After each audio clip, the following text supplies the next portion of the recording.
war never changes. Except, when it's being fought by a bunch of people wearing blue spandex suits or some dude who clearly thinks robots are his new best friend. Welcome to the Wasteland, where not only are your neighbors irradiated ghouls, but also the factions you choose from are all competing for who can be the most morally grey. Today we're breaking down every faction in Fallout 4, because making enemies in the post-apocalypse has never been so fun. The Minutemen, every settlement's favourite Boy Scouts. Remember that time you joined them just to help one group of settlers and then spent the rest of your days running to the other side of the map to save crops from mole rats? Yeah, that's the Minutemen experience. They're led by Preston Garvey. He's basically the human version of a notification bell. Another settlement has sent word that they need our help. I'll mark it on your map. Go find out what they need. His real goal is to make you feel guilty for ignoring his settlement requests. But hey, he means well, but he's just so fucking annoying, like fucking hell. Preston believes in unity, democracy, and shooting bad guys while wearing that iconic tricorn hat. They're the good guys, but maybe a bit too optimistic. They think they can fix the wasteland by asking everyone to just get along? Yeah, good luck with that, Preston. Now let's talk about the Brotherhood of Steel. Oh boy. Think of them as the tech-obsessed jocks of the wasteland.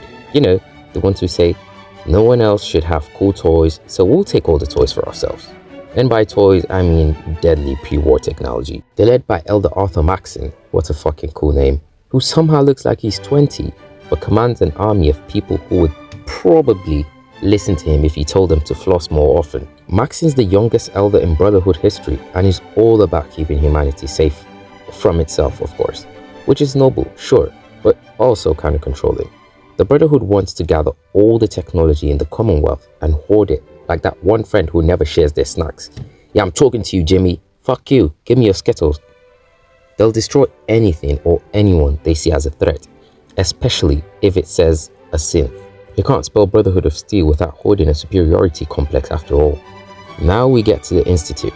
These guys are the secretive tech nerds who took science and turned it into mad science. Imagine the world's most unethical research lab, but underground and with so many androids. Basically, if Elon Musk and Mark Zuckerberg... The fuck? Basically, if Elon Musk and Mark Zuckerberg... The fuck? Why can't I say Zucker? Basically, if Elon Musk and Mark Zuckerberg...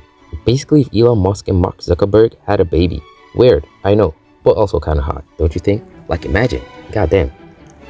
They're led by Father, aka Sean, your son. Yeah, that's right. Except he grew up and decided to build an underground paradise, or dystopia, depending on your view. The twist? Looks like he should be your granddad. Classic Fallout plot twist time travel weirdness, if you know what I mean. Anyway, Sean's got some serious we're better than everyone else vibes going on. Like his ego is through the fucking roof. The Institute, like everyone else, believes they're humanity's last hope, and their plan is to replace pesky humans with shiny synthetic humans, because clearly nothing could go wrong there. They're all about advancing science at any cost, even if that means kidnapping, murder, extortion, and general megalomania. The joys of parenthood. And finally, we have the Railroad. If the Brotherhood are the jocks and the Institute are the nerds, the Railroad are the hipster revolutionaries who love an underdog story. These guys have one mission, to free all the synths, because, well, synthetic lives matter too, you know. They're led by Dick Smasher. Desdemona, the intense freedom fighter with a name that sounds straight out of Shakespeare. She's leading the charge to dismantle the Institute's synth slave trade, which is pretty noble if you think about it. But the Railroad operates more like a guerrilla band. So don't expect any grand armies here, just a lot of sneaky sabotage and underground passwords, you know, just like back in 3rd grade. The Railroad walks towards freeing synths from oppression and giving them a choice. The Railroad's all about underground revolution life, using espionage, cloak and dagger tactics, and a lot of dramatic speeches about freedom. Like, oh my god, they're so boring. They'll never stop until every synth is free, and possibly rocking a leather jacket. Oh, and let's not forget about the Gunners, because every game needs a band of mercenaries who will shoot anything for caps.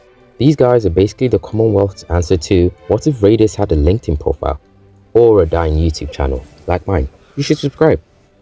There's no real charismatic leader here, just a bunch of tough as nails soldiers who work for the highest bidder. If there's a job, they'll do it. Morality? Pfft, that's out the window. Caps come first. They live by the get rich or die trying mentality. Spoiler, most of them die trying.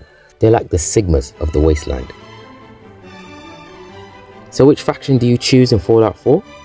Do you side with the Let's Help Everyone Minutemen, the Tech Hoarding Brotherhood, the Mad Scientists Institute, or the Freedom Fighting Railroad? Just remember, no matter which you pick, you're probably making some new enemies in the process. But hey, it's not like you can't just blare them all up with a fat man if things go south.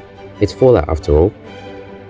If you enjoyed the video, don't forget to like, comment and subscribe for more Wasteland shenanigans. And hey, next time Preston asks you for help, maybe just fast travel somewhere far away.